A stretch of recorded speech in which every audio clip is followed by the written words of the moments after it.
ഭഗവാന്റെ അനുഗ്രഹം തീർച്ചയായിട്ടും നമ്മൾ പ്രാർത്ഥിച്ചാൽ ഭഗവാൻ കേൾക്കാതിരിക്കില്ല. പക്ഷെ എല്ലാത്തിനും ഒരു സമയം നമ്മൾ കൊടുക്കണം അല്ലെ. അവിടെ ഉണ്ടായിരുന്നത് കരിക്കട്ടയാണ്. ആ കരിക്കട്ട എടുത്ത് ആ ലൈൻസ് ഉണ്ടല്ലോ, ആ എഴുതിയിട്ടുള്ള ആ ഭാഗം അങ്ങോട്ട് കരിക്കട്ട കൊണ്ട് ഇങ്ങനെ എന്താ പറയാ വികൃതാക്കി, അതായത് വെട്ടിക്കളയുന്ന പോലെ അതിനെ അങ്ങോട്ട് സ്ക്രാച്ച് ചെയ്തിട്ട് പുസ്തകം മടക്കി തട്ടുംപുറത്തേക്ക് ഒരൊറ്റ ഏറ്. അപ്പോ അവസാനം ഭാര്യ പറഞ്ഞൊരു കാര്യമുണ്ട്, വായുടെ അവിടെ കരി പുരണ്ട പോലെ എന്നുള്ളത്.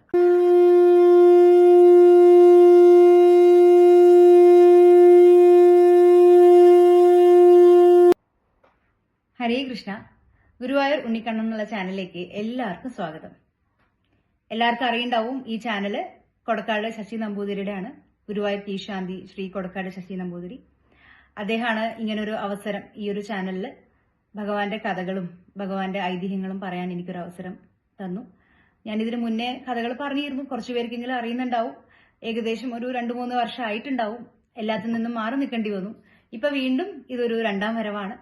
അങ്ങനെ ഭഗവാന്റെ ഭക്തിയുടെ മാഹാത്മ്യം മറ്റുള്ളവരിലേക്ക് പകരാനായിട്ട് ഇങ്ങനൊരു അവസരം കിട്ടിയതിൽ ആദ്യമേ തന്നെ ഞാൻ ശശിയേട്ടനോട് ഒരുപാട് നന്ദി അറിയിക്കുകയാണ്. ഭക്തിയുടെ മാഹാത്മ്യം.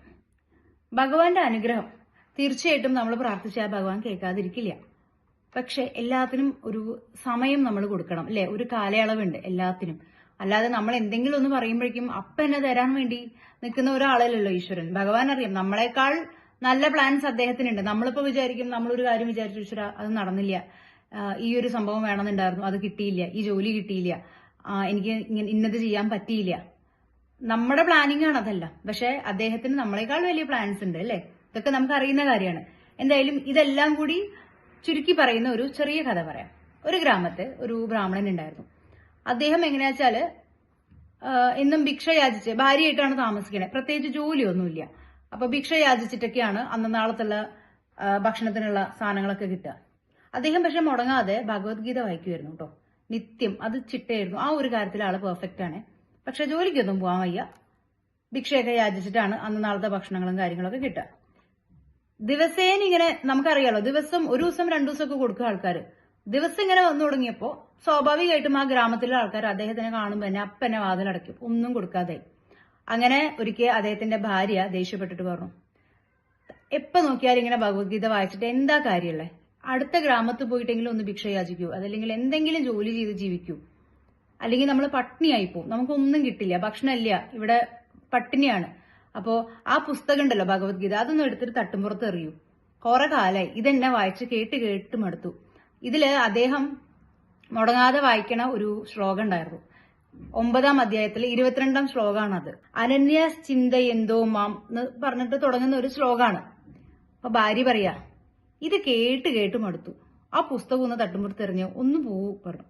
എന്നും ഇത് പറയാറുണ്ട് ഭാര്യ. പക്ഷെ അന്നത്തെ ദിവസം പറഞ്ഞപ്പോ അദ്ദേഹത്തിന് തോന്നി, ഇവള് പറയുന്നതിലും കാര്യമുണ്ട്, ഇന്നൊന്നും കിട്ടാൻ പോണില്ല, ഇവിടെ നിന്നൊന്നും ഇനി കിട്ടാൻ പോണില്ല ഈ ഗ്രാമത്തിൽ നിന്ന്, എന്നാൽ അടുത്ത ഗ്രാമത്തേക്ക് കളയാം.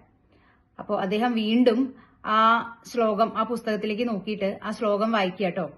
ഞാൻ അതൊന്നും വായിക്കാം നിങ്ങൾക്കായിട്ട്. എനിക്ക് കാണാതെ ഒന്നും അറിയില്ല, പുസ്തകം നോക്കി എന്നെ വായിക്കാം. അനന്യ ചിന്ത എന്തോ മാം യേ ജന പര്യുപാസതേ തേക്ഷാം നിത്യാഭിയുക്താനാം യോഗക്ഷേമം വഹാമ്യഹം. ഇതിന്റെ അർത്ഥം ഇങ്ങനെയാണ്, ആരൊരുവൻ എന്നെ മാത്രം മനസ്സിൽ ധ്യാനിച്ച് എന്നെ പ്രാർത്ഥിക്കണോ, എന്നെ ഭജിക്കുന്നോ, അവന്റെ എല്ലാ കാര്യങ്ങളും ഞാൻ സാധിപ്പിച്ചു കൊടുക്കും. അവന്റെ യോഗക്ഷേമം എല്ലാം എന്റെ ഉത്തരവാദിത്തമാണ്. ഇത് ഗീതയിൽ പറഞ്ഞിട്ടുള്ളത് ഇങ്ങനെയാണ്, എന്റെ ദിവ്യരൂപത്തെ ധ്യാനിച്ചുകൊണ്ട് പൂർണ്ണമായ ഭക്തിയോടെ ആരാണോ എന്നെ എല്ലായ്പ്പോഴും ആരാധിക്കുന്നത് അവർക്ക് വേണ്ടുന്നതെല്ലാം ഞാൻ നൽകും, അവർക്കുള്ളതെല്ലാം ഞാൻ നിലനിർത്തുകയും ചെയ്യും. അതാണ്. അപ്പോ ഈ ബ്രാഹ്മണൻ ഇദ്ദേഹം എന്ത് ചെയ്തു എന്നറിയോ?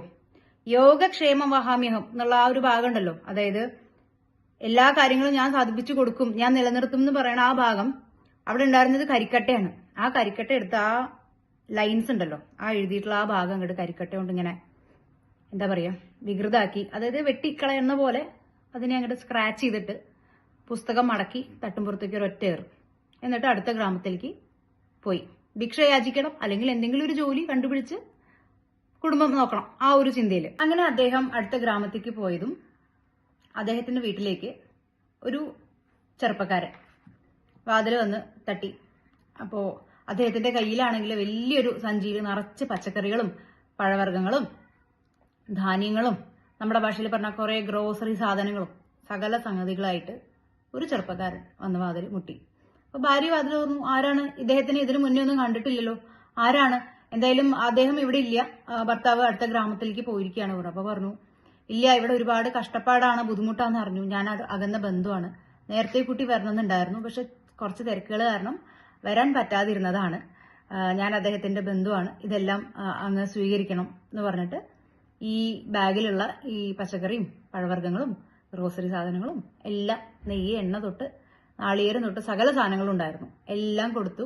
ഭാര്യയ്ക്ക് ഇത് കണ്ടിട്ട് എന്താ പറയാ, അന്നൊന്നും മൊബൈൽ ഇല്ല എന്നാണ്, അന്നത്തെ കാലത്ത് ഈ ഫോണും കാര്യങ്ങളൊന്നും, ഇതൊന്നും വിളിച്ചു പറയാൻ പറ്റണ്ടേ ഈ ഒരു സന്തോഷം. എന്തായാലും വേഗം സംഗതികളൊക്കെ വാങ്ങി വെച്ചു. അദ്ദേഹം നിന്നില്ല, ആ ചെറുപ്പക്കാരൻ നിന്നില്ല, പെട്ടെന്ന് പോയി, ഇതെല്ലാം കൊടുത്തിട്ട് ധൃതിയിൽ ആള് തിരിച്ചും പോയി. ഭാര്യ ഈ കിട്ടിയ സന്തോഷത്തിൽ വേഗം നല്ല അടിപൊളി സദ്യവട്ടമൊക്കെ ഒരുക്കി നല്ല പായസവും എല്ലാ സംഭവങ്ങളും ഒക്കെ വെച്ചു. സന്ധ്യയായപ്പോ ബ്രാഹ്മണൻ തിരിച്ച് വീട്ടിലേക്ക് വരുമ്പോ, വീട്ടിലേക്ക് ഇങ്ങോട്ട് കയറുമ്പോ തന്നെ നല്ല നെയ്യിന്റെ ഒക്കെ ഇങ്ങനെ മണം. അപ്പന്നെ വായില് വെള്ളമൊക്കെ, എന്തോ അടിപൊളി സംഗതികൾ. പക്ഷെ അദ്ദേഹത്തിന് അപ്പൊ തന്നെ പരിഭ്രമമുണ്ട്, കാരണം വീട്ടിലാണെങ്കിൽ ഒരു സാധനം ഇല്ല ഭക്ഷണം വെക്കാൻ, പക്ഷെ വീട്ടിൽ നിന്നാണ് ഇത്രയും നല്ല മണം വരുന്നത്. അപ്പൊ എന്താ സംഭവിച്ചത്, ചെറിയൊരു കൺഫ്യൂഷനും ഉണ്ട്, നല്ല മണവും കിട്ടുന്നുണ്ട്, ഇത് എന്താന്ന് അറിയുന്നില്ല. അപ്പൊ അദ്ദേഹം ഭാര്യ അടുത്ത് ചോദിച്ചു, ഇതെന്താണ് പരിപാടി, ഇതെന്താ സംഭവം, എവിടുന്ന അപ്പൊ ഇത്രയും സാധനങ്ങളൊക്കെ നമുക്ക് കിട്ടിയത്? അപ്പൊ ഭാര്യ പറഞ്ഞു, നിങ്ങൾ അങ്ങോട്ട് ഇറങ്ങിയതും ഒരു ചെറുപ്പക്കാരൻ, ഒരു ചെറുപ്പം പയ്യൻ വന്നിട്ട് ഇതൊക്കെ തന്നു, നിങ്ങളുടെ ബന്ധു എന്നാ പറഞ്ഞത്, പക്ഷെ നമ്മൾ ഇതിനു മുന്നേ കണ്ടിട്ടൊന്നുമില്ല അവരെ. അപ്പോ അദ്ദേഹത്തിന് അങ്ങനെ ഒരു ബന്ധു, എനിക്കോ? പിന്നെ ചോദിച്ചു പേരെന്താ, അപ്പൊ പേര് ഇത് കിട്ടിയ സന്തോഷത്തിൽ പേരൊന്നും ചോദിച്ചിട്ടില്ല കേട്ടോ, അതാണ് ഏറ്റവും വലിയ രസം. ആ ഒരു ഭക്ഷണവും സാധനങ്ങളൊക്കെ കിട്ടിയ സന്തോഷത്തില് ഭാര്യ വേറെ ഒന്നും ചോദിച്ചില്ല. പക്ഷെ ഭാര്യ ഓർത്തെടുത്തൊരു കാര്യമുണ്ട്, ആ പയ്യൻ നല്ല കറുത്തിട്ടാണ്, കയ്യും കാലൊക്കെ നല്ല കറുത്തിട്ടാണ്, പക്ഷെ കണ്ണുകളൊക്കെ നല്ല ചുവന്ന കണ്ണും, ഉള്ളംകൈയില്ലേ കൈയിന്റെ ഉൾഭാഗം, അതൊക്കെ നല്ല ഇങ്ങനെ റെഡ് കളറാണ്, ചുവന്ന അങ്ങനെ ഒരു രൂപമാണ്, തലപ്പാവൊക്കെ കെട്ടിയിട്ടുണ്ട്, പിന്നെ അരയിലൊരു സാധാരണ ഒരു ധോത്തി പോലത്തെ ഒരു അങ്ങനെയാണ് ഡ്രസ്സിലാണ് വന്നത്, അങ്ങനത്തെ ഒരു സംഭവം ആണ് ഇട്ടിട്ടുണ്ടായിരുന്നത്. പിന്നെ അപ്പൊ അദ്ദേഹത്തിന് ബ്രാഹ്മണൻ ഇത് കേട്ടിട്ടൊന്നും ഒരു ഐഡിയയും കിട്ടുന്നില്ല, ഇത് എന്താണ് സംഭവം, കാരണം അങ്ങനെ ഒരു ബന്ധുവില്ല, പറഞ്ഞു കേട്ടിട്ടും ഈ രൂപമൊക്കെ പറയുമ്പോഴും അങ്ങനെ ഒരാളെ ഓർക്കാൻ കഴിയുന്നില്ല. പിന്നെ പെട്ടെന്ന് ഭാര്യ ഓർത്തിട്ട് പറഞ്ഞു, പിന്നെ വേറൊരു കാര്യമുണ്ട്, പെട്ടെന്ന് നോട്ട് ചെയ്തതാണ്, അദ്ദേഹത്തിന്റെ ചുണ്ടില് വായയുടെ ഭാഗത്ത് ആരോ കരി വെച്ച് തേച്ച പോലെ കറുത്ത കളറിലൊരു മഷി ഉണ്ടായിരുന്നു, കറുത്ത കളറിൽ കരി പുരണ്ട പോലത്തെ ഉള്ള ഒരു വായയുടെ ഒരു ഭാഗം ഉണ്ടായിരുന്നു. അത് വളരെ വിചിത്രമായിട്ട് എനിക്ക് തോന്നി. അദ്ദേഹം പെട്ടെന്ന് പോവുകയും ചെയ്തു. കുറെ നാളായി ഇത് തരാൻ ഇരിക്കണു, പക്ഷെ വൈകി പോയി എന്നാണ് പറഞ്ഞത്. പെട്ടെന്ന് ചെല്ലുകയും ചെയ്തു. അവസാനം ഭാര്യ പറഞ്ഞൊരു കാര്യമുണ്ട്, വായയുടെ അവിടെ കരി പുരണ്ട പോലെ എന്നുള്ളത്. അപ്പോ ബ്രാഹ്മണന് ചെറിയൊരു സ്പാർക്ക് വന്നു, കാരണം അദ്ദേഹം ആ ഭഗവത്ഗീതയിൽ കരി പുരട്ടിയിരുന്നു, ഭക്തനല്ലേ, അദ്ദേഹത്തിന് മനസ്സിലായി പെട്ടെന്ന് തന്നെ ഇത് വന്നത് വേറെ ആരുമല്ല, സാക്ഷാൽ ഭഗവാൻ ശ്രീകൃഷ്ണൻ തന്നെയാണ്.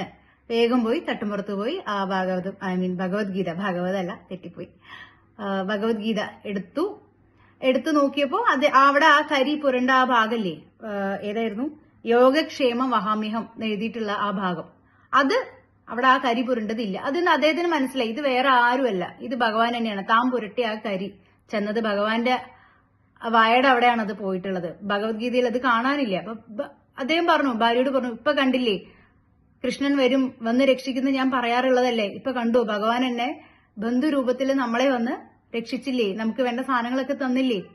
ഭഗവാനോട് തെറ്റും മാപ്പും പറഞ്ഞു. അങ്ങനെ ചിന്തിച്ചതിലും ഭഗവത്ഗീത എടുത്ത് തട്ടുമ്പുറത്ത് കളയാൻ തോന്നിയതിലും എല്ലാം ഭാര്യയും ഭർത്താവും രണ്ടുപേരും ഭഗവാനോട് ക്ഷമ യാചിച്ച് പണ്ടത്തെ പോലെ തന്നെ നല്ല രീതിയിൽ ഭഗവത്ഗീതയും നാമങ്ങളും എല്ലാം പാടി ജപിച്ചിരുന്നു എന്നുള്ളതാണ്.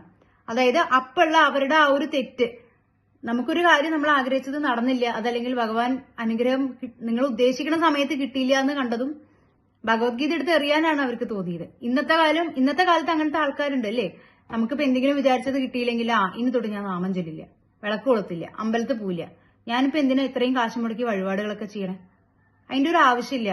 അതായത് നമ്മൾ സാധാരണ ചെയ്തുകൊണ്ടിരുന്ന കാര്യങ്ങളാണ് കേട്ടോ, നമ്മുടെ കാര്യം നടക്കാൻ വേണ്ടി കൊടുക്കുന്ന ഒരു കൈക്കൂലി പോലെയാണ് പലരും കാര്യങ്ങൾ നടക്കാൻ വേണ്ടിയിട്ട് ചെയ്യണതാണ്, മനസ്സിലായോ? എന്നിട്ട് അത് നടന്നില്ലെങ്കിൽ അവര് നിന്ദിക്കാൻ തുടങ്ങുകയാണ്.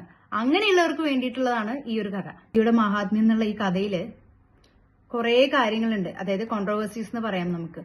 അപ്പൊ ചിലർ ചോദിക്കാം, ഇതെന്താ ബ്രാഹ്മണൻ എന്ന് പറയണത്, ഇതെന്താ ബാക്കിയുള്ള ആൾക്കാരില്ലേ, നമ്മൾ സാധാരണ മനുഷ്യന്മാരില്ലേ, ബ്രാഹ്മണൻ എന്നുള്ളത് എനിക്ക് കിട്ടിയ കഥയിൽ എഴുതിയിട്ടുള്ളതാണ്. എനിക്കിതെല്ലാം കഥകൾ കിട്ടി. ഞാൻ ഒരുവിധം അത് വായിച്ച് പഠിച്ചിട്ടാണ് ഇവിടെ ഞാൻ പറയണേ.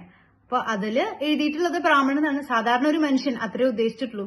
അതുപോലെ തന്നെ ഇന്നത്തെ കാലത്ത് പറയുകയാണെങ്കിൽ നമ്മള് ശരിയാണ്, ഒരു ചൊല്ലില്ലേ, താൻ പാതി ദൈവം പാതി എന്ന് പറയും അല്ലെ. അപ്പൊ നമ്മൾ ചെയ്യേണ്ട കാര്യങ്ങൾ ചെയ്യുക. ഇതില് പറഞ്ഞ പോലെ നമ്മൾ നാമം ചൊല്ലി മാത്രം ഇരുന്നാൽ തീർച്ചയായിട്ടും ഇത് കലികാലാണ്.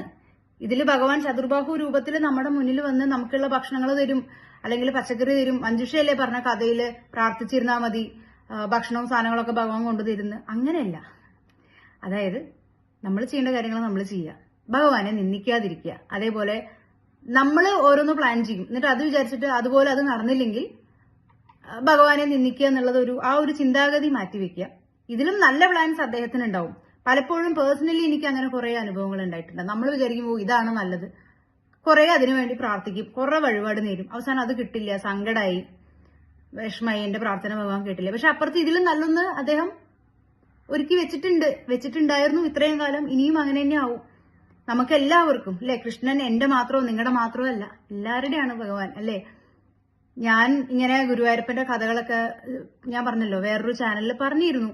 കുറെ കാര്യങ്ങളായിട്ട് മാറി നിൽക്കുമ്പോ പിന്നീട് വീണ്ടും ഒരു കഥ പറയാ, എന്തോരം മുടക്കങ്ങളായിരുന്നു എനിക്ക്.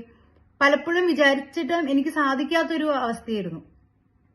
അപ്പൊ ഓരോന്നിനൊരു സമയമുണ്ട്. ഇന്നാണ് ഇതൊരു വലിയൊരു അനുഗ്രഹമായിട്ടാണ് ഞാൻ കാണുന്നത്. എനിക്ക് ഭഗവാന്റെ കഥ പറയാൻ പറ്റുന്നതും അത് നാലാള് കേൾക്കുന്നത്, അവരിലെ ഒരു തരിയെങ്കിലും കൃഷ്ണഭക്തി ഉണ്ടാക്കാൻ സാധിക്കുക എന്ന് പറഞ്ഞാൽ അത് ഞാൻ ചെയ്ത ഒരു പുണ്യമായിട്ട് തന്നെയാണ്.